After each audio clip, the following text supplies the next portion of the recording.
Hello and welcome back to 1874. It's time for a match preview show as Villa take on Manchester City at Villa Park, lunchtime kickoff live on TNT Sports. My name is Dan Bardell and I'm your host today, and I'm joined by my good friend Sky Sports News' Dave Reed to look forward to Saturday lunchtime's game. This show is, of course, as always, sponsored by Luke Roper, and you're running out of time now before Christmas. So if you're in a bit of a panic and you need to get some presents, venture over to the Luke Roper website, use the code TVV20 and we'll save you 20%. So if you haven't started your Christmas shopping yet, I've not done as much as I should have done at this stage. Head over to Luke Roper, use that code, and even if you want to buy yourself something as well, you'll get 20% off. David, how are you? I'm well, thank you. How are you? Looking forward to Christmas. No, you're not doing what I told you. I said lift that I microphone. can't. You can. Because I'm got. Just Okay, show well us. let's Show get it out of everyone. the way first. Then Show okay, them. there you go. Dave looks a bit like a commentator today with his headphones on and lifting up of the Right. microphone. Well, I can't lift it up now. You've said that. No, you can. No one's going to take the mick. I won't mention it ever again, but it did make me laugh the first time I saw it before we came on live. Right then, Dave, I said with Greg on Monday, there's something about this game I don't like the look of. I'm nervy ahead of it. It just smells fishy to me. Manchester City have been really, really bad for 11, 12 games now. I'd rather play them when they were really, really good. In all honesty, like we did last season, we were good, bubbling under the radar ever so slightly, beat Man City and Arsenal in a week. Those were happy times, Dave. Now they're so bad. But I feel more nervous about them rocking up at Villa Park in that form than I did this time last year, kind of. I can't believe that you're so pessimistic about playing Manchester City, given the form that they are in. Because that's not forever. That isn't going to stay. No, I know, and they will snap that run eventually. They will. But I just can't believe that you're so pessimistic, given the fact that they're playing so poorly. There's a difference between being pessimistic and just being nervy. I just don't like it. There's something about it I don't like. I don't like the tail of the tape leading into the weekend. Well, I don't think Villa fans could be going into this game really feeling any more confident. Like there's no game against Manchester City that you could go into and feel more confident that you can turn them over. I think even last season for the home game, I think Villa supporters and the Villa players were feeling confident, but deep down, did they really think they could turn in? Yeah, I did. I was more confident. 90-minute performance. I don't. Well, I definitely wasn't. I didn't envisage the level of the display. I'd say I didn't think it would be one of the best, probably the best I've ever seen an Aston Villa team play. But I was definitely more confident than I feel now for some reason, which makes no sense at all. Maybe it's because we're not at the level that we were this time last year, perhaps. Yeah, and that's fair because Villa aren't at the level that they were last year. But Manchester City are so far away from where they have been in the last 4 years that every team that now goes and plays them or is expecting to go and play them in the next few weeks kind of has an idea as to how they can hurt them. Yeah, I mean, this is unprecedented for Pep Guardiola's Manchester City. They have been abhorrent for probably 7-8 weeks now, a few months. I never saw this coming. I don't think many people would have seen this coming. This level of drop off is just, as I say, completely unprecedented. Obviously, Rodri's been out. That's a big factor. If you look at the win ratios when Rodri's not there, it's never been particularly strong. But to have fell down as much as they have, this is now more than Rodri not being there. Oh yeah, 100%. No, and you're right. Nobody saw this coming at the start of the season. Find me the journalist, supporter, ex-player, pundit that foresaw this, because I never heard it from anybody. I wasn't expecting it. And even with the Rodri injury, I thought there would be a period of time, maybe 2 weeks, at most a month, where Manchester City would almost have to work out how they were going to play without Rodri. The fact that it's gone on this long says to me that it isn't just about Rodri. And the fact that the number of players that are so absolutely miles off it compared to the level they have shown previously shows to me that it's way more than Rodri. There's something else going on here, whether it is, we can go over the reasons, but you talk about a collective aging of that group of players, a lack of fitness for some of the key players, a fragility in the mind, a fragility in the body for some of those players. And there's plenty of reasons. They are looking very, very vulnerable in transition. I'm sure that's an argument that's been made across the season. And if there is a time to play Manchester City, I believe it's now. Yeah, there's just so many kind of tangibles, intangibles going on at the moment. But these players, they just haven't become bad players overnight. They haven't all just suddenly got old overnight and have all lost a yard of pace at the same time. I think it's fair to say tactically Pep just hasn't figured out how to cover off Rodri at all. He's tried a couple of different things. But are you surprised that he hasn't managed to find that solution with him? Because whenever he's encountered problems previously, he has been able to come up with a system. If you look at when they had a lack of fullbacks, Manchester City came up with a system that incorporated basically playing with 4 centre-backs every week, and that worked really well, and that was the year they won the treble. Everyone just assumed he would come up with something in Rodri's absence, but they just haven't got a like-for-like in the squad at all. It shows maybe a lack of transfer foresight over the last few windows as well, to not have someone that maybe could play with Rodri but also cover him when he wasn't there. I think they've probably in the main tried Rico Lewis, who is a fullback there, or Kovacic, who I don't really think that's his game, albeit, he can be quite good defensive. I don't think he's a lone defensive midfielder. So Pep hasn't managed to find a solution from within, but there isn't a solution there, is there? No, look, I think Manchester City have made mistakes in the transfer window. Calvin Phillips is the obvious one. He was the one that was supposed to come in and be that cover for Rodri, and also be the player that could play alongside Rodri. And for all the praise that Pep Guardiola gave to Calvin Phillips in the media whenever he talked about him, it was just not going to work for him there. And you can see that he has struggled going to other clubs, West Ham and Ipswich. And I think the other thing is that not only are they struggling for the Rodri type player or cover in the midfield area, they've also had really bad injuries at the back as well. Guardiola's gone on record and said that if John Stones was fully fit, he'd have probably played in central midfield. If Manuel Akanji was fully fit, he'd have probably played in central midfield. And both of those two players have been struggling for fitness and struggling with injuries this season, and that has limited their options. They tried something against Manchester United where it was Vardiol walking into the midfield area, but I think he is suspect concentration-wise, and we saw that for the winning goal for Amad Diallo when the ball goes over his head and over the back. He just wasn't aware of that defensive situation when perhaps he should have been, and maybe a more experienced player would have been. He's also tried this system with Mateus Nunes, starting as a left back or kind of inverted left back. And again, he's a player who has had a stop-start career at Manchester City anyway. And then this season, he's been asked to, start left wing and play a position that he probably hasn't played an awful lot in his career. And now he's also being tasked with playing a left back role. So he's tried lots of different things. None of it's worked. And he's been hampered by a lack of fitness from some of those players who've been so important to him over the last few years. Yeah, Man City are expecting to have Akanji back, I think, this weekend. Rico Lewis, of course, has served his suspension as well, so he'll be back in for this one. So they've got a few more options than they had last time out against Manchester United. From a Villa perspective, how do you expect us to line up? Do you think it'll be 3 at the back again? Do you think maybe Tyrone Mings comes in for this one and plays in the middle of the back 3? Obviously, he was due to play left of the back 3 against Forest, but was ill in the warm-up. Do you think he comes back in for this one to, against Haaland? He marshalled Haaland pretty well a few years ago when he went up against him, when Haaland was scoring every week in his first season, and he scored in that game as well, but Mings handled him generally well. 1, do you expect a back 3? 2, do you expect Tyrone Mings to be in it?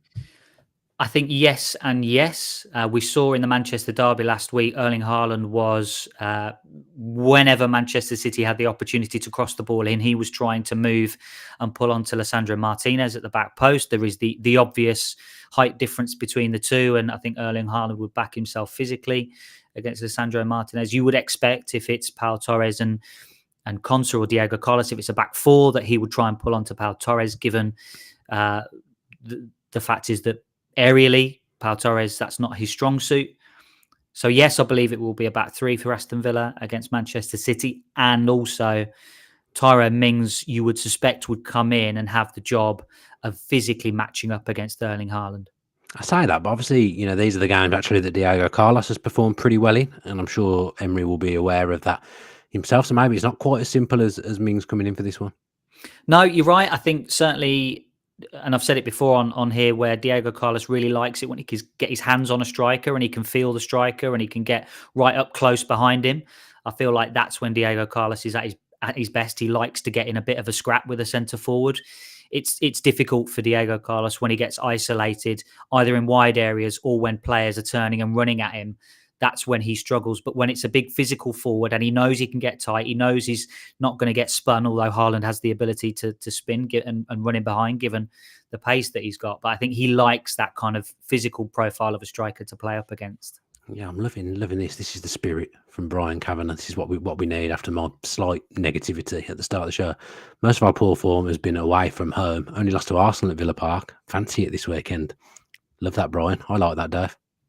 We all do, yeah. I mean, Yeah, you agree with that? Yeah, absolutely. Why not? Why not? As I say, I think given the fact that Manchester City are so far away from where they have been, this is a real opportunity for Villa to take control of the game from the start. I think the start of the game is going to be really, really important. I think if there's a way that Villa can take control of the game and just keep the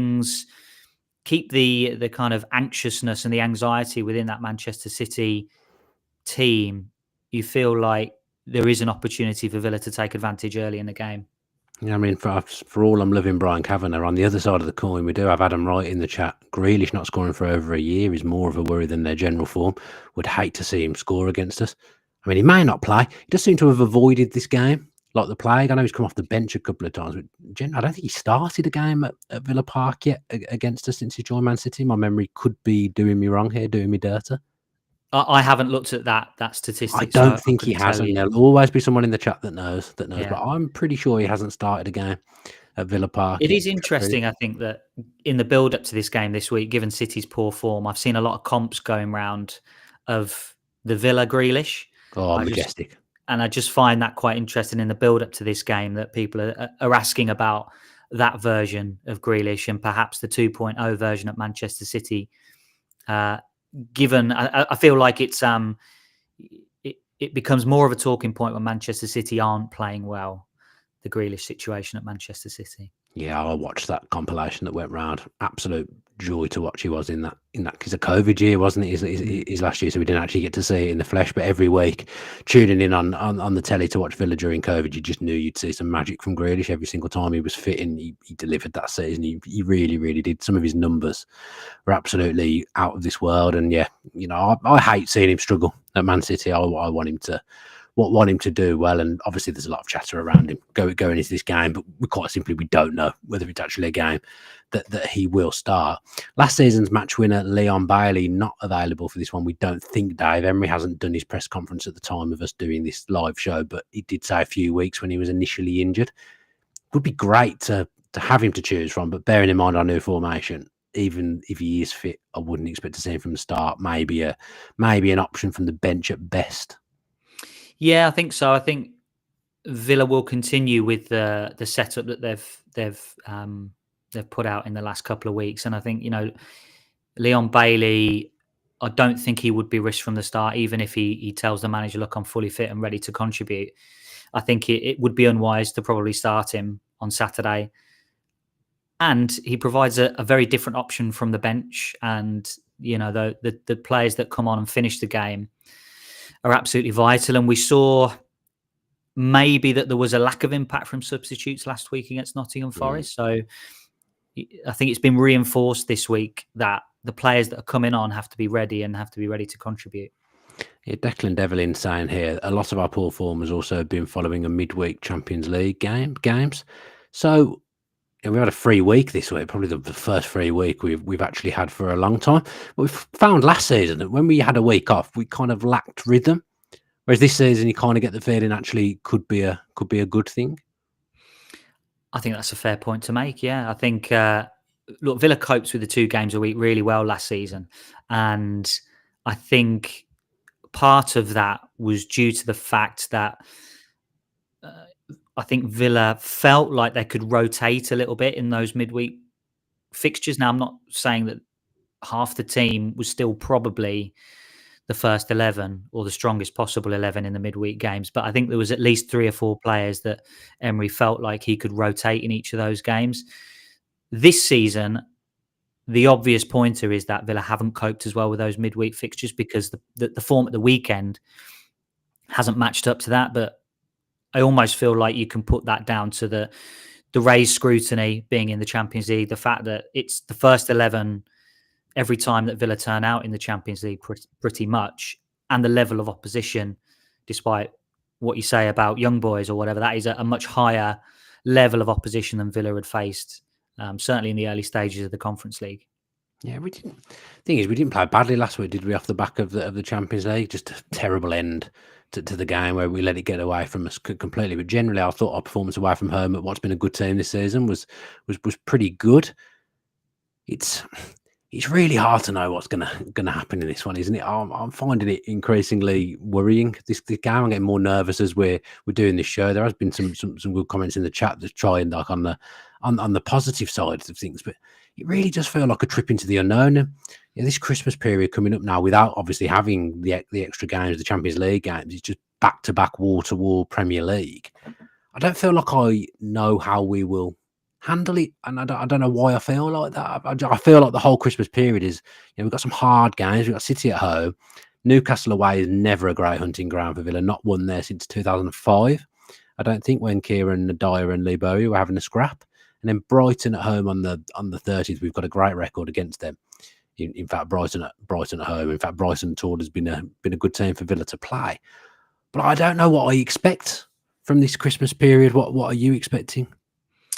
Difficult to know. I think it's been a bit of a topsy-turvy season for a lot of clubs. I think you mentioned this with Greg the other day, that it feels a bit unusual, and I feel like some teams and clubs are overperforming what perhaps they are going to expect at the end of the season, and perhaps a few teams are underperforming what they're expecting. I think that the question marks over Villa has been that around the consistency, and just when you think that Villa had turned a bit of a corner and are maybe getting back to that level that we saw last season. And you're right, I think for the most part, Villa were in control of the game against Nottingham Forest. But then those final 10 or 15 minutes just put, a little bit of a downer on that performance. And it was a poor final 10 or 15 minutes from Villa, when actually the 75 that had gone up to that point against Nottingham Forest, I thought they'd played pretty well and had kept Forest pretty much at arm's length for most of that game. So it's funny how the narrative can flip based on those final 10 or 15 minutes. And now the question marks are again around consistency and to where Villa are going to go this season. So I think for the most part, Villa are looking like they're getting back towards that level. Yeah. It's just about, over this Christmas period, Villa have to pick up points against some of the teams that they think they're going to be competing against at the end of the season, because Villa have given away far too many points at the start of this season that they now need to start picking up and going on a bit of a run. Yeah, John Duran's 3 for 3, Dave, but I'm thinking he's probably not going to start this one. I think you're probably right, and I think he'll probably feel a bit hard done by, and I think he's right to feel a little bit hard done by because he's done everything he can.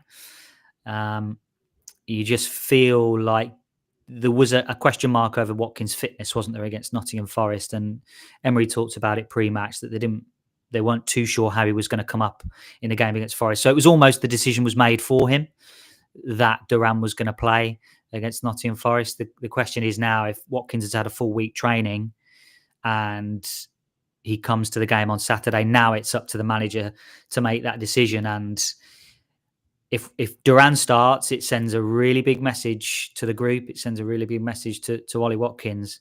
But I think if Ollie Watkins starts, then similarly, I feel like Duran will feel a little bit disappointed, and it's up to Unai Emery then to manage that situation and kind of manage his expectations and his emotions, because I still believe he'll come on in the game and he'll have to make an impact.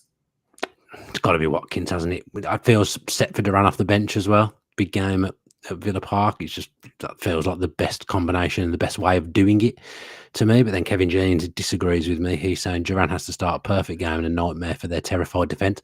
I just think him coming on after Brian Cavan has literally just typed in the chat what I was about to say. Watkins will run them ragged first. They'll not like seeing Duran come on. I think that's the way to do it for this one, in my opinion.